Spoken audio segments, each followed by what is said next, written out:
Hey beautiful people! Welcome to Talks with Tasha! And yes, right, this would be my first episode guys with Talks with Tasha, and with this first episode, I would like it to be like very meaningful and very knowledgeable, inspiring to everyone who would going to watch this vlog. Today, our topic would be sharing to you guys the 5 practical tips for those people who would like to start pasabay business. So yun nga guys, recently as you can see, isa sa mga kinabibisihan natin is yung pagpapasabay business natin guys. So yun nga guys, sharing these 5 practical things with you, I hope would help kung gusto nyo rin mag-start ng kalahati ng ganitong small business. So I would like to start now with the number 1 from my 5 tips that I would like to share. Actually, itong number 1 natin, it would be a combine 2 things in number 1 kasi hindi ko siya mapaghiwalay kasi para sa akin, both of these things or both of these tips should be at number 1 talaga. Ano nga ba yung number 1 natin guys? So, sa number 1 natin guys is, first is yung start with a realistic budget. So, what do you mean by start with a realistic budget? So of course, you don't need actually a huge investment into this kind of business. So all you have to do is a starting budget, enough for beginners actually, to focus on pre-orders, and then for the additional orders na mga umu-order sa atin from Philippines going to other countries. So, or let's say, vice versa na kung nasa ibang country tayo and then yung iuwi natin sa Philippines. So, basically, yung pang startup natin na pambili natin ng budget doon. So, and also, aside from that, is that we use our budget for some important things as well na kung saan nag-run yung business na ganito. Example is for your initial purchases like yung mga stocks mo or items mo. Second is yung packaging materials like adding luggage, adding baggages, para may uwi nyo lahat yung items. And then, third thing is that local shipping expenses like when you go travel to different places just to buy the stuff, or like yung bibili ninyo yung mga items like yung mga groceries or mga iba pa na mga request ng mga customers ninyo. And then yung emergency funds, of course, one of the important things, because you will never know what happened or what extra cost that you need when you are actually doing this kind of business. And then of course, lastly is the mobile data and then transaction fees, because on this kind of business is purely online. Ang pinaka way of first touch base ng communication natin dito is through online, like posting sa mga social media, and then of course dun din sila umu-order, dun din sila namimili. And then when it comes to payment naman, they're doing usually online din tayo, like sending payments through e-payment, bank transfers. And then also when we come to sa pagbibili natin doon, sometimes we do like paying it through card, or let's say through debit card. And then not all naman kasi are actually free of forex, so sometimes there are additionals na mga nadadagdag plus the taxes and everything. So that's it, that part of the budget that you need to consider when you're starting up this kind of business. And then also is number 1 as well pa rin to, and then this is just the second part of the number 1, is the start with place you already plan to visit. I have listed here already all of the things that I would like to share guys, so that I wouldn't be able to miss anything. So start with places you already plan to visit. Yes, bakit? Kasi of course you just don't need to go there just for a travel or just for shopping. So you have to consider that yung pupuntahan mo is low cost that will give you high profit dun sa mga bagay na bibilin mo dun. And also yung mga target, or may target market ba tayo sa mga items na mabibili natin dun sa lugar na yon. So let's say example, in Vietnam, so ang target market natin is yung mga taong mahilig sa coffee or snacks. And then kapag sa Korea naman, of course, yung mga skincare. And then let's say So, depende kung saan yung mga country na gusto mong i-visit. Let's say sa Thailand. So, clothing, bags, and anything na pwedeng mabili sa Thailand. So, toys, ganyan, or collectibles. So, it really depends kung saan yung country na gusto mong pagpasabayan. Pero, you have to make sure na yung cost na papupuntahan mo is not that high cost compare that you would like to earn, kasi para fair naman tayo with customers when it comes to giving prices kapag ka nagbebenta na tayo. So now let's go to the second or yung number 2 ko na tip. So it should be about be transparent with your pricing. So what about be transparent with your pricing?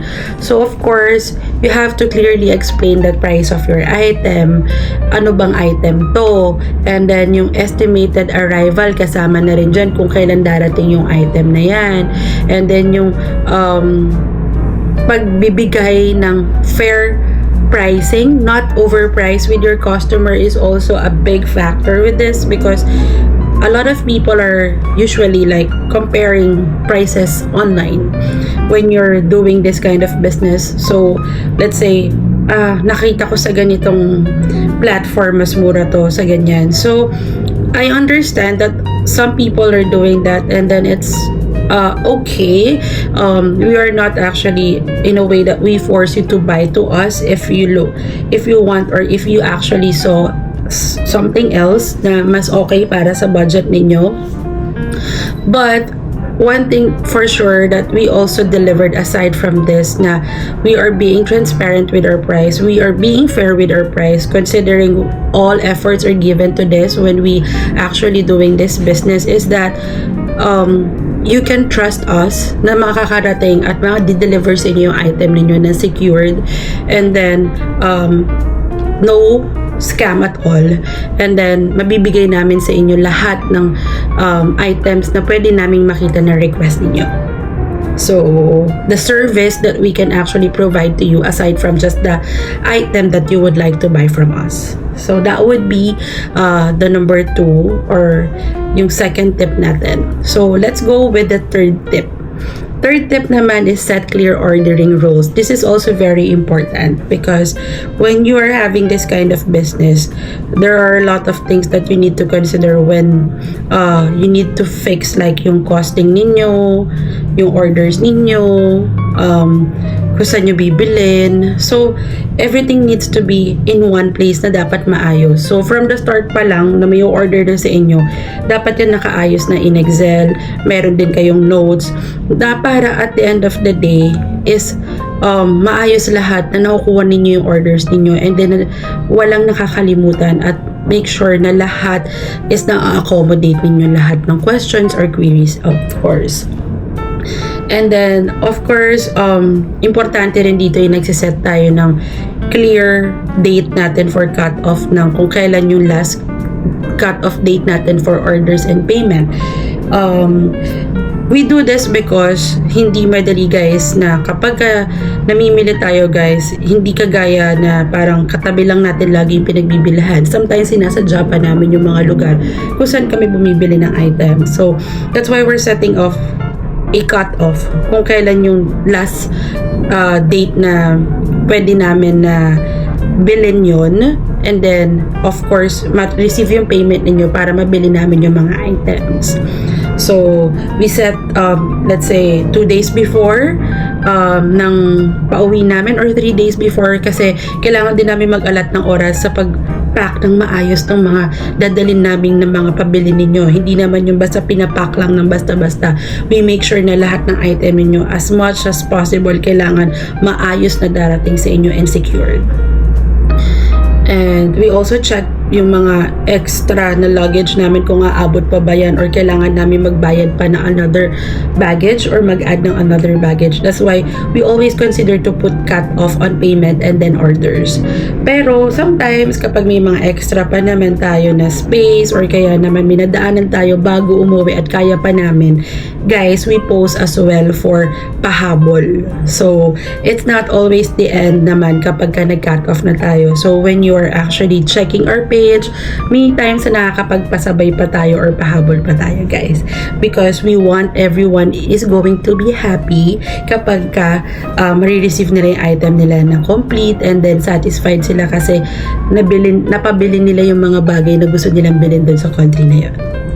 So, that would be my third or yung number 3 natin. So, for my number 4 is choose quality over quantity.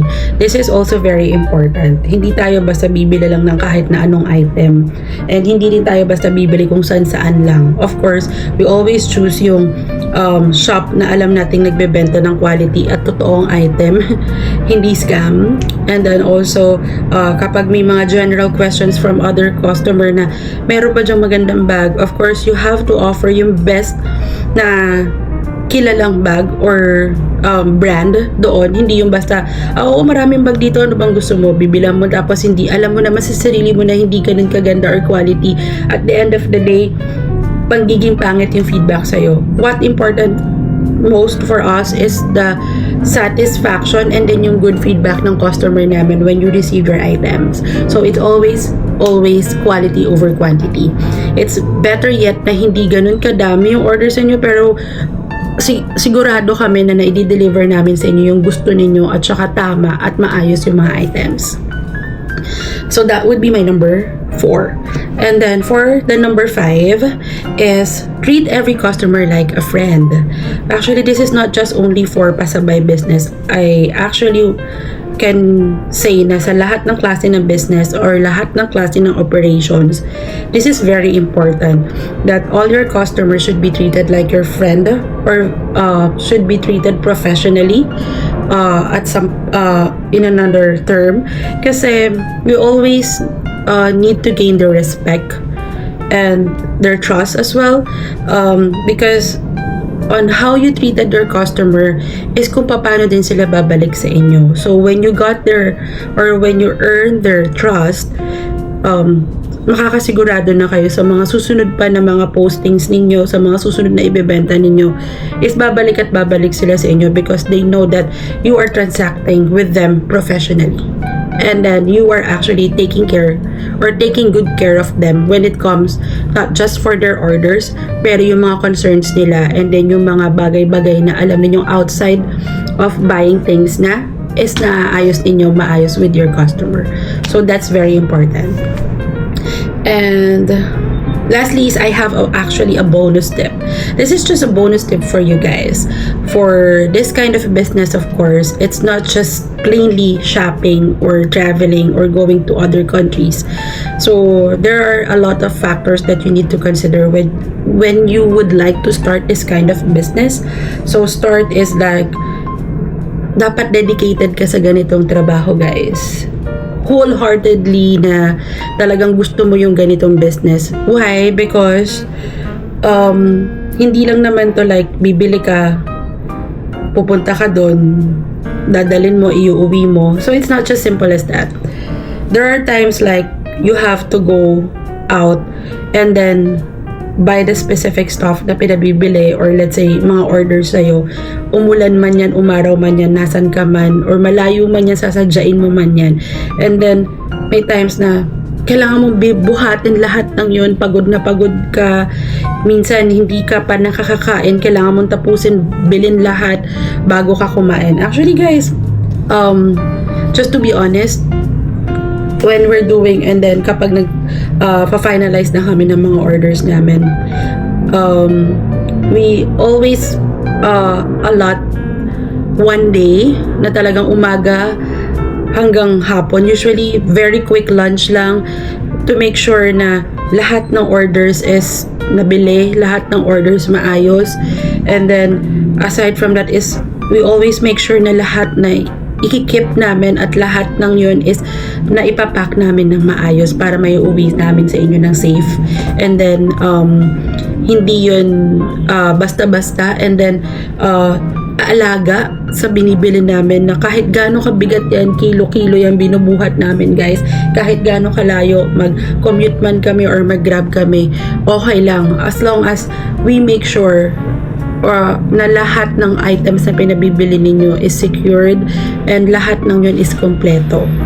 So, talagang yung dedication dito guys is dapat more than 100%.